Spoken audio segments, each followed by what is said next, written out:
जय माता दी। आप सभी को दुर्गा अष्टमी और राम नवमी की बहुत बहुत शुभकामनाएं।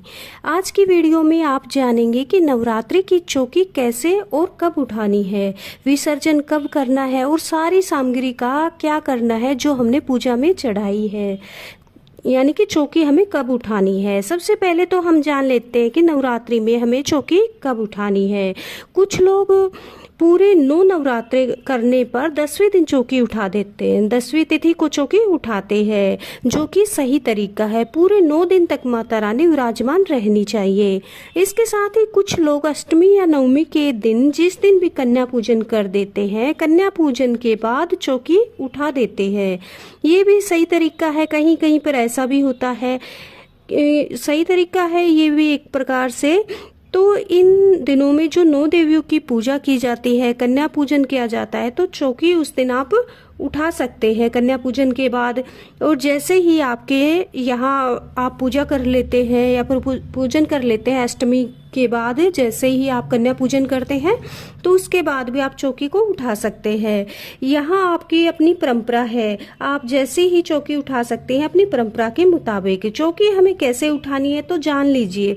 सबसे पहले तो यदि आपने अखंड दीपक जलाया है तो आप दीपक को बुझाएंगे नहीं जब तक दीपक का घी उसमें से समाप्त ना हो जाए, तब तक आप उस दिए को ऐसे ही रहने देना है। दिए में जब तेल या घी जो है वो अपने आप खत्म हो जाएगा, समाप्त हो जाएगा, तो दिया अपने आप ही शांत हो जाएगा।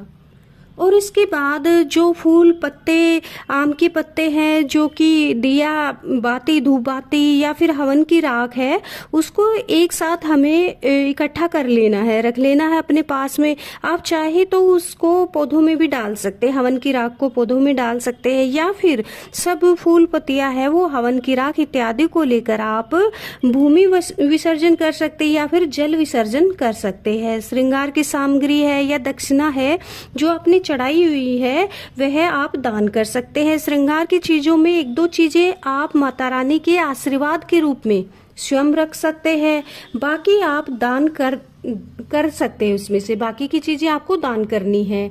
दक्षिणा को भी कन्याओं को दान कर सकते हैं। गणेश जी और माता रानी की मूर्तियों को उठाकर आप अपने मंदिर में स्थापित करें। और अगर आपने बड़ी मूर्ति स्थापित की है जो कि मंदिर में नहीं आ सकती, तो आप उस पर जल के छींटे लगा करके लाल कपड़े में लपेटकर किसी अच्छी जगह पर उसको रख सकते हैं। आगे जब भी नवरात्रि या फिर कभी कोई पूजा आती है माता रानी की, तो आप उसमें उसे दोबारा से स्थापित कर सकते हैं, उसका प्रयोग कर सकते हैं। देखिए, और पौधों में जो भी हमने जवारे रखे हैं या फिर और कुछ भी है, उसको हम नदी में, नहर में उसको प्रवाहित कर सकते हैं, गाय को खिला सकते हैं। और इसके साथ ही नारियल की जो चुनरी है उसको आप कन्याओं को दे सकते हैं, वो बड़ा खुश हो जाती हैं।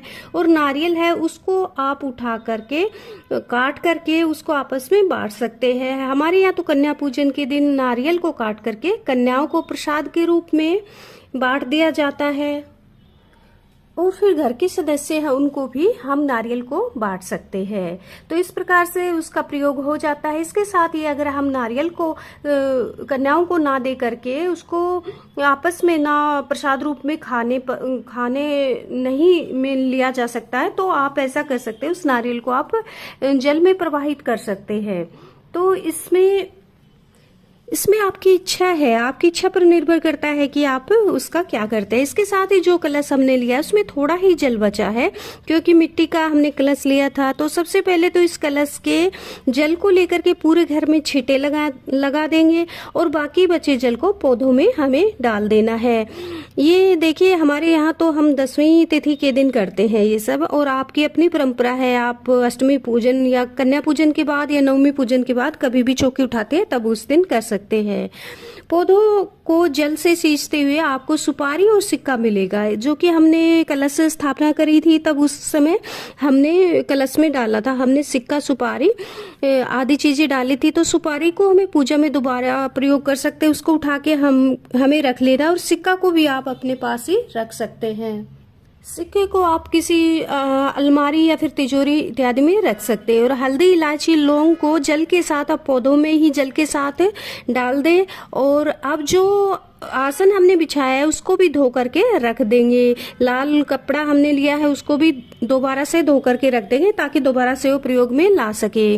चौकी को भी हम उठा देंगे ताकि दोबारा से जब पूजा हो तो उसको भी हम दोबारा से ले सके। और चावल को जो हमने प्रयोग किया है उसमें से कुछ और चावल मिला करके हमें दान कर देना है। अब जो फूल पत्ते आपने लिए हैं उनको इकट्ठा करके जमीन में गड्ढा करके आप भूमि विसर्जन कर सकते हैं। हमने सारी क्रियाएं कर दी है, तो इस प्रकार से ये बहुत ही अच्छा तरीका है।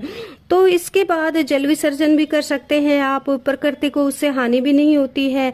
और उसके बाद एक बात विशेष ध्यान रखनी है कि देखिए, हमने जो नवरात्रे है पूरे 9 के 9 नवरात्रे हैं उनको पूरे भाव से और पूरे मन से, श्रद्धा से हमने नवरात्रि व्रत करे हैं। तो कोशिश करें कि आप अपनी पूजा की सामग्री जो आपने चढ़ाई है उनको इधर उधर रखें नहीं। तो उनका यही है कि उनको जल विसर्जन या फिर भूमि विसर्जन आप नदी, नहर, तालाब है उसमें प्रवाहित या विसर्जित कर दें। नहीं तो आप भूमि विसर्जन अवश्य से ही कर दें। जमीन में गड्ढा खोद करके उसके अंदर सामग्री डाल करके आप ऊपर से मिट्टी डाल के उसका भूमि विसर्जन कर सकते हैं। तो इस प्रकार से आपने जाना कि हमें बची हुई सामग्री का या फिर धूप बाती, आम के पत्ते या फिर जो हवन में हमने वो हवन किया था उसकी राख का, सारी सामग्रियों का हमें क्या करना है। तो बहुत ही आसान तरीके से मैंने सरल तरीके से आपको ये विधि बताई है। इस प्रकार नवरात्रि की पूजा की चौकी को हम आसानी से उठा देते हैं। तो आपने बहुत ही सरल तरीके से जाना। अगर आपको वीडियो अच्छी लगी, आपके लिए उपयोगी है, तो कृपया चैनल को सब्सक्राइब अवश्य करें, लाइक करें। जय माता दी।